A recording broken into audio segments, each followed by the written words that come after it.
After 20 years of drug abuse, I deduced that drugs are sold uncontrolled by the state.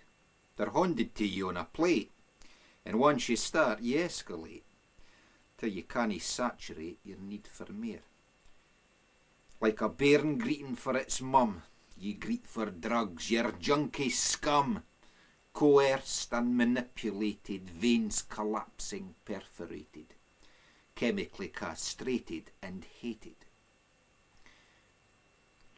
From neuro to narco in under a minute, this stuff's feeling dirty, you wonder what's in it.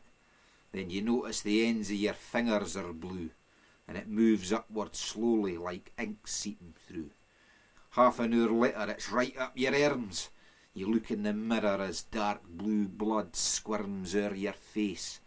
It's a life or death race, an emergency case. You pass out at the phone box and first on the scene is the drug squad to search you to see if you're clean. Then the ambulance arrives. It's no surprise to the team. You're the 19th blue junkie the night that they've seen.